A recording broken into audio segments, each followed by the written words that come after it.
Hello, ഞങ്ങൾ വേളാങ്കണ്ണിക്ക് പോവാണ്. അപ്പോൾ ഞാൻ കാറിലേക്ക് ഇരുന്നു. ഞാനിപ്പോൾ ആലുവ സ്റ്റേഷനിലേക്കാണ് പോകുന്നത്. ആ ഭംഗിയൊക്കെ കണ്ട് ഞങ്ങൾ അവിടെ ഇരുന്ന് പോയി. ഞങ്ങളിവിടെ തന്നെ ഇപ്പോൾ ഇരിക്കുകയാണ്. അങ്ങനെ കാറ് ആലുവയിലെത്തി. ഇനിയിപ്പോൾ കാറ് പാർക്ക് ചെയ്യാൻ പോവാണ്. കാറിൻ്റെ നല്ല തിരക്കായിരുന്നു, എങ്കിലും എങ്ങനെയൊക്കെയോ പാർക്ക് ചെയ്തു. വേറെ കാര്യം എന്താണെന്ന് വെച്ചാൽ കുറേ ലഗേജ് ഉണ്ടായിരുന്നു. അതൊക്കെ ഒരു ഇന്നത്തെ ലഗേജ് എങ്കിലും ഉണ്ട്. അതുകൊണ്ട് റെയിൽവേ സ്റ്റേഷനിലേക്ക് വരെ നടക്കണതായിരുന്നു പാട്. അമ്മയും പപ്പയും ചേട്ടനും ഒക്കെ കൂടെ സഹകരിച്ച് ഞങ്ങളെല്ലാ ലഗേജും കൊണ്ടുപോയി. അങ്ങനെ സ്റ്റേഷനെത്തി. അപ്പോൾ അമ്മ ടിക്കറ്റ് കാണിക്കാൻ വേണ്ടി പോയി. ഞങ്ങളപ്പോൾ അമ്മേനെയൊക്കെ കാത്തിരിക്കുകയായിരുന്നു. വേളാങ്കണ്ണിയുടെ ട്രെയിൻ വരുന്നത് 11 മണിക്കായിരുന്നു. പക്ഷേ ഞങ്ങൾ അവിടെ എത്തിയതാണെങ്കിലും 9:45-നായിരുന്നു. അപ്പോൾ ഞങ്ങളവിടെ വെറുതെ ഇരിക്കുകയായിരുന്നു. കുറേ നേരം ഇങ്ങനെ സമയം പോയി. അങ്ങനെ സംസാരിച്ചൊക്കെ ഇരുന്ന് നല്ല രസമായിരുന്നു.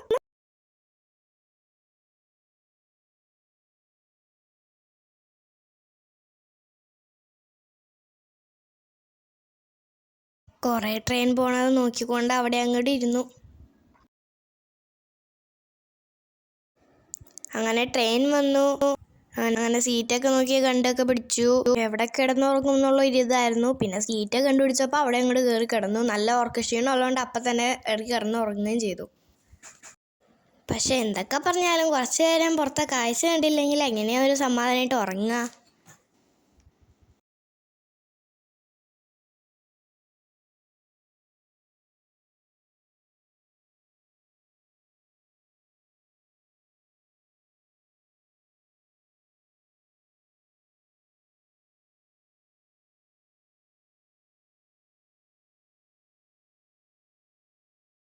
കുറച്ച് നേരം കഴിഞ്ഞപ്പോഴത്തേക്കും അമ്മ പറഞ്ഞു കിടന്ന് ഉറങ്ങാൻ പറഞ്ഞു. എന്തൊക്കെ പറഞ്ഞാലും ഉറക്കക്ഷീണവും കൂടെ ഉള്ളതുകൊണ്ട് പിന്നെ കാഴ്ച പിന്നെ രാവിലെ കാണാമെന്ന് പറഞ്ഞിട്ട് ഞാനങ്ങോട്ട് കിടന്നുറങ്ങി. ശരി, രാവിലെ കാണാം. Hello, good morning. രാവിലെ എഴുന്നേറ്റു. നല്ല ഉറക്കമായിരുന്നു കേട്ടോ. രാവിലത്തെ കാഴ്ച രാത്രിത്തെ കാഴ്ചേനേക്കാളും അടിപൊളിയായിരുന്നു കേട്ടോ. അങ്ങനെ കുറച്ച് നേരം കഴിഞ്ഞപ്പോൾ ഞാൻ കാഴ്ച കണ്ടുകൊണ്ടിരുന്നിട്ട് ഞാൻ പിന്നെ പോയിട്ട് ഫ്രഷായി. എന്നിട്ട് വീണ്ടും നമ്മുടെ സീറ്റിൽ തന്നെ വന്നിരുന്നു. അവിടെ കുറേ പച്ചപ്പൊക്കെ ഉള്ളതുകൊണ്ട് നല്ല രസമാണ് കാണാൻ. ചില സമയത്ത് ട്രെയിൻ സ്പീഡിൽ പോവും, ചില സമയത്ത് ട്രെയിൻ സ്ലോയിലി പോവും. എങ്കിലും കാഴ്ചയൊക്കെ അടിപൊളിയായിരുന്നു കേട്ടോ. നല്ല ഭംഗിയാണെങ്കിലും വേസ്റ്റുകളൊക്കെ ഉണ്ട് കേട്ടോ. അങ്ങനെ ബ്രേക്ക്ഫാസ്റ്റൊക്കെ കഴിച്ചു. നാഗപട്ടണത്തിലേക്ക് ഇറങ്ങാൻ വേണ്ടിയിട്ട് നിൽക്കുവാണ് കേട്ടോ ഞാനിപ്പോൾ. അങ്ങനെ ദേ ഇറങ്ങി. നല്ല യാത്രയായിരുന്നു. അങ്ങനെ നാഗപട്ടണത്തിൽ നിന്ന് വേളാങ്കണ്ണിക്ക് പോകാനായിട്ടൊരു ട്രെയിൻ ഉണ്ട്. ആ ട്രെയിനിന് വേണ്ടി കാത്തിരിക്കുന്നതാണ്. അങ്ങനെ ആ ട്രെയിൻ വന്നു. നമ്മളതേ നല്ല അടിപൊളിയായിട്ട് കയറുന്നുണ്ട്. കുറച്ച് നേരം അവിടെ ഇരുന്നതിന് ശേഷമാണ് ട്രെയിൻ ഓടിയത്.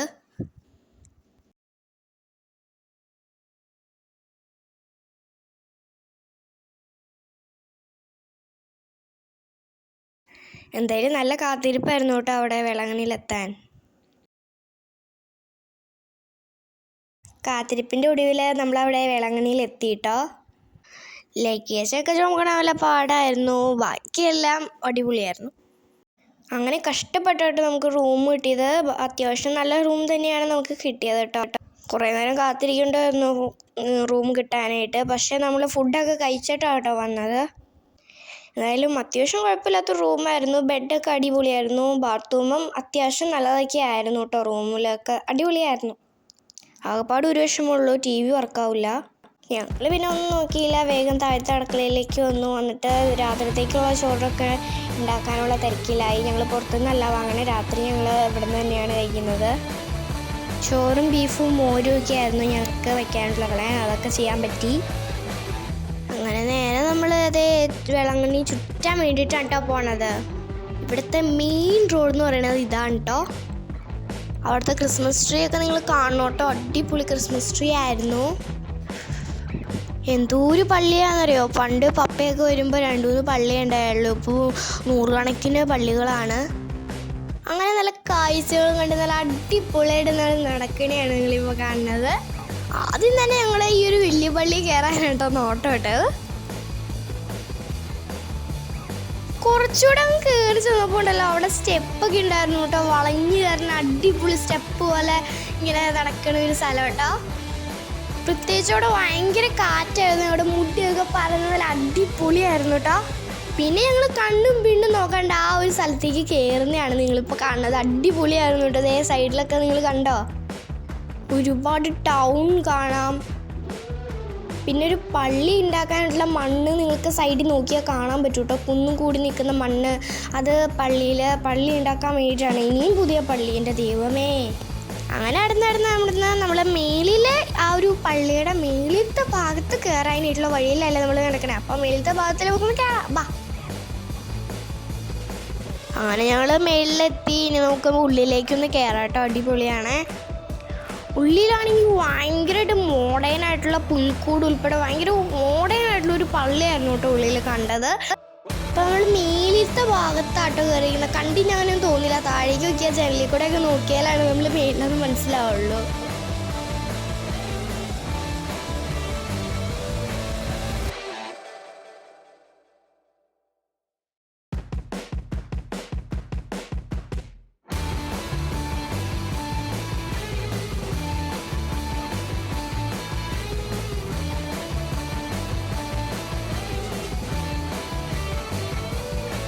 അങ്ങനെ ഞങ്ങൾ അടുത്ത പള്ളിയിലേക്കുള്ള നടപ്പാണ് കേട്ടോ. കുറേ ദൂരമുണ്ട് ഞങ്ങൾക്ക് നടക്കാൻ കേട്ടോ. പട്ടികൾ എന്ന് പറയുന്നത് ഒരു 100 കണക്കിന് പട്ടികളാണ് കേട്ടോ അവിടെ. സൈഡിൽ എന്തൊക്കെയോ പണിയൊക്കെ നടക്കുന്നുണ്ട് കേട്ടോ. എൻ്റെ വഴി തീർന്നോ? എൻ്റെ ഇടയ്ക്കാണ് തീർന്ന വഴി. അങ്ങനെ അടുത്ത പള്ളിയിലേക്ക് നമ്മൾ കയറാൻ പോവാം കേട്ടോ. അവിടെ ഞാൻ നോക്കിയപ്പോൾ സ്റ്റെപ്പിൽ മൊത്തം മണലാണ് കഴിച്ചിട്ടേക്കുന്നത്. കടലിൻ്റെ മണ്ണെടുത്തുകൊണ്ട് കൊണ്ടുപോയി ഇട്ടേക്കണേ തോന്നുന്നു. അങ്ങനെ അവിടെ കുറച്ച് നേരം ഇരുന്ന് പ്രാർത്ഥിച്ചിട്ടൊക്കെ നമ്മൾ തിരിച്ചിറങ്ങുകയാണ് കേട്ടോ. അങ്ങനെ ഇവിടെ നേരെ അടുത്ത പള്ളിയിലേക്ക് പോവാണ് കേട്ടോ. റോഡൊക്കെ ക്രോസ് ചെയ്യാൻ ഇച്ചിരി പാടായിരുന്നു. നമ്മൾ തിരിച്ചു കൊണ്ട് പോവാട്ടോ. ഇപ്പോഴാണ് നമ്മൾ ശരിക്കും പെട്ടുപോയത്. വഴിയൊക്കെ മാറിപ്പോയാലൊക്കെ ആയിരുന്നു കേട്ടോ. കുറേ പള്ളികളുള്ളതുകൊണ്ട് എല്ലാ വഴികളും ഒരേപോലെ ആട്ടോ വരുന്നത്. അതായിരുന്നു കേട്ടോ ഏറ്റവും ശരിക്കും പാട് എന്ന് പറയുന്നത്. ലഗേജ് ചുമന്നതിനേക്കാളും ഏറ്റവും പാടെന്ന് പറയുന്നത് അതായിരുന്നു കേട്ടോ. കഷ്ടപ്പാടിൻ്റെ ഒടുവിൽ നമ്മൾ അടുത്ത പള്ളീനെ അവിടെ കണ്ടുപിടിച്ചുട്ടാ. ഇതുവരെയായിട്ട് ഞാൻ കാണാത്തൊരു ടൈപ്പ് ഒരു പള്ളി കേട്ടോ. ഞങ്ങൾ ഇതുവരെയായിട്ട് അങ്ങനെ പള്ളി കയറിയിട്ടില്ല. കുറേ വർഷങ്ങൾ വന്നിട്ടുണ്ട്. എന്നിട്ട് ആ പള്ളി നമ്മൾ കണ്ടിട്ടേ ഇല്ല കേട്ടോ. ഞങ്ങൾ അങ്ങോട്ട് പാസ് ചെയ്യാൻ നേരത്ത് നോക്കിയപ്പോൾ ഒരു ഈശോയുടെ രൂപത്തിൽ നിന്ന് വെള്ളം ചാടുന്നുണ്ട് കേട്ടോ. ഞങ്ങൾ വേഗം നല്ല രസമെന്ന് പറഞ്ഞുകൊണ്ട് വേഗം അടുത്തേക്ക് വന്നു കേട്ടോ. അടുത്തേക്ക് വന്നപ്പോൾ വെള്ളം കൂടി വീർന്നുപോയി. നമ്മളെ പിടിച്ചിട്ട് വെള്ളം വിളിച്ച് വെച്ചതായിരിക്കും. അങ്ങനെ കുറച്ച് നേരം അവിടെ നിന്ന് വെള്ളം വരുമെന്നൊക്കെ നോക്കിയതുകൊണ്ട് പള്ളിയില്ലാന്നുണ്ട്. അപ്പോൾ നമ്മൾ തിരിച്ച് പള്ളിയിലേക്ക് കിടക്കുകയാണ് കേട്ടോ.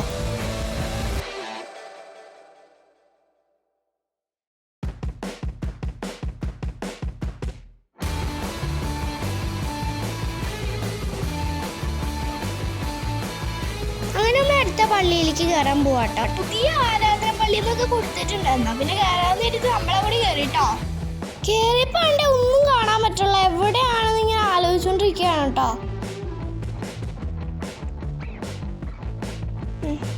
അപ്പോഴാണ് അവിടെ ഒരു ചേച്ചി കയറണുണ്ടത്. അപ്പോൾ ഞങ്ങൾ ഓടി പിടിച്ച് അങ്ങോട്ടേക്ക് നോക്കിയപ്പോൾ സൈലൻസ് ആയിട്ടുള്ള ഒരു പള്ളി കണ്ടു കേട്ടോ. അവിടെ ഒരു പൂച്ചക്കുഞ്ഞിൻ്റെ പോലും ഒച്ച കേൾക്കാനില്ല. ഇതാണ് സ്ഥലം കേട്ടോ. ക്യാമറയൊന്നും കൊണ്ടുവരാൻ പാടില്ല എന്നൊക്കെ പറഞ്ഞുകൊണ്ട് നല്ല സൈലൻസ് ആണ്. പിന്നെ കുറേ ഇരുട്ടൊക്കെ ഉണ്ടായിരുന്നു കേട്ടോ. നമ്മളിപ്പോൾ പുറത്തേക്ക് ഇറങ്ങുകയാണ് ഇപ്പോൾ. അങ്ങനെ നേരെ നമ്മൾ അവിടെ നിന്ന് അങ്ങോട്ട് പോവാണ് കേട്ടോ.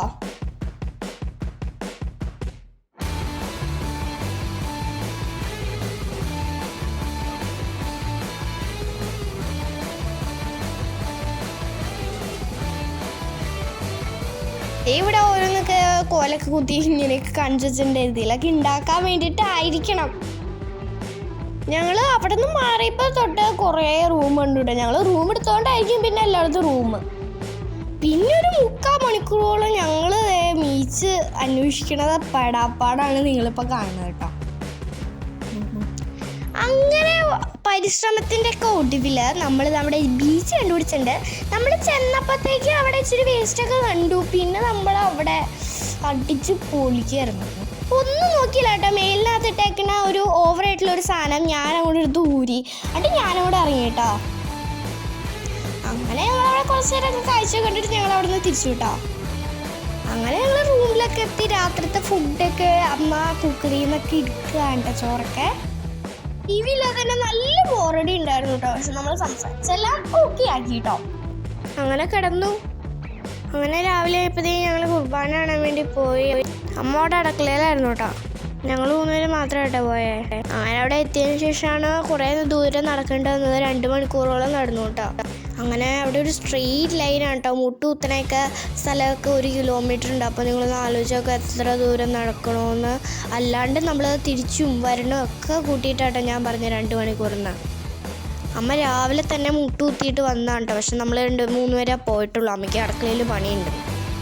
എല്ലാ ദിവസവും 9 മണിക്ക് മലയാളത്തിൻ്റെ കുർബാന ഉണ്ട് കേട്ടോ. അതുകൊണ്ടാട്ടോ നമ്മൾ പോയത് തന്നെ. പക്ഷേ അവിടെ 10 മണിക്ക് തീരും. നമ്മളവിടെ ചെന്നതാണെങ്കിൽ 10 മണിയാകുമ്പോൾ 5 മിനിറ്റ് മുമ്പ് നമ്മളവിടെ ചെന്ന് കയറിയപ്പോഴത്തേക്കും കുർബാന കയറും.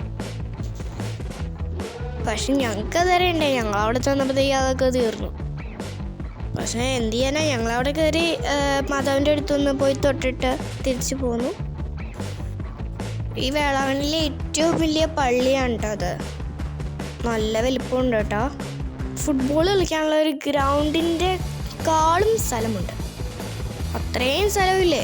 അപ്പോൾ നിങ്ങളൊന്ന് ആലോചിച്ച് നോക്ക് എത്ര പേര് വന്നിട്ടുണ്ടാവുമെന്ന്. പക്ഷെ കുർബാന മിസ്സായതിൻ്റെ ഞങ്ങൾക്ക് നല്ല വിഷമമുണ്ടായിരുന്നു കേട്ടോ. അങ്ങനെ നേരെ നമ്മൾ അവിടെ നിന്ന് ഇറങ്ങി. പിന്നെ നേരെ റൂമിലേക്കുള്ള നടപ്പായിരുന്നു. വന്ന വഴി തന്നെ തിരിച്ചു കിടക്കണ ഭയങ്കര പാടായിരുന്നു. അതുകൊണ്ടാണ് 2 മണിക്കൂറായിരുന്നു. കാഴ്ച കണ്ട് സംസാരിച്ചങ്ങോട്ട് വന്നു. നല്ല ചൂടായിരുന്നു. നല്ല പൊരും വെയിലായിരുന്നു കേട്ടോ. നമ്മൾ വേർത്ത് തുളുമ്പുണ്ടായിരുന്നു കേട്ടോ. 1 മണിയാകുമ്പോഴത്തേക്കും റൂം വെക്കേറ്റ് ചെയ്യണം. അതുകൊണ്ട് നമ്മൾ സ്പീഡിൽ തന്നെ റൂമിലേക്ക് കയറുന്നതാണ് കേട്ടോ നിങ്ങൾ കാണണേ. റൂമിൽ കയറിയിട്ട് പിന്നെ നമ്മളൊന്നും ചെയ്തില്ല. വേഗം അമ്മ ഉണ്ടാക്കി വെച്ചാൽ ആ ചോറൊക്കെ കഴിച്ചിട്ട് വേഗം നമ്മൾ റൂം വെക്കേറ്റ് ചെയ്തു കേട്ടോ. 4:45 നാഗപട്ടണത്തിൽ നിന്നുള്ള ട്രെയിന്. അപ്പം ഞങ്ങൾ അത് ഉന്നം വെച്ചുകൊണ്ട് വേഗം നമ്മൾ ഇറങ്ങിയതാണ് കേട്ടോ. പള്ളിയിൽ ജസ്റ്റ് കയറിയിട്ട് ബാക്കിയുള്ള എല്ലാ സമയവും നമ്മൾ സ്റ്റേഷനിലായിരുന്നു കേട്ടോ. അങ്ങനെ ട്രെയിൻ വന്നു. പിന്നെ ട്രെയിനിലേക്ക് അങ്ങോട്ട് ചാടി അങ്ങോട്ട് കയറി കേട്ടോ. രാവിലെ 5:30 തന്നെ അവിടെ എത്തും. അത് ആലുവ സ്റ്റേഷനിലെ അവിടെ എത്തും. അപ്പോൾ അതിൻ്റെ ഉന്നം വെച്ചാണ് നമ്മൾ പോണത്. രാവിലെ നേരത്തെ എഴുന്നേറ്റുകൊണ്ട് നമ്മൾ പെട്ടെന്ന് അവിടെ ഫുഡ് കഴിച്ചിട്ട് അവിടെ ഇറങ്ങി. അതേ ആലുവയിലൊക്കെ എത്തിയിട്ട് നേരത്തെ നമ്മൾ കാറിൻ്റെ അടുത്തേക്ക് പോവാണ്. അങ്ങനെ വന്ന് കുറച്ച് ദിവസം കഴിഞ്ഞിട്ടേ നമ്മൾ തിരിച്ചു പോവാണ്. ലഗേജൊക്കെ ചെന്ന് നമ്മൾ അങ്ങനെ അവസാനം അവിടെ എത്തിയിട്ടോ. അങ്ങനെ അവസാനം കാറിനകത്തൊക്കെ കയറി നമ്മൾ നേരെ ഹോട്ടലിലേക്ക് പോകാണ്ട് രാവിലത്തെ ഫുഡ് കഴിക്കാൻ. അങ്ങനെ ഫുഡൊക്കെ കഴിച്ച് വേളാങ്കണ്ണിക്ക് ബബ്ബായി പറഞ്ഞ് നമ്മൾ നേരെ വീട്ടിലെത്തി. അപ്പം ഇനി അവസാനമായിട്ട് ബബ്ബായി പറയേണ്ടത് നിങ്ങളോടാണ്. ബബ്ബാ.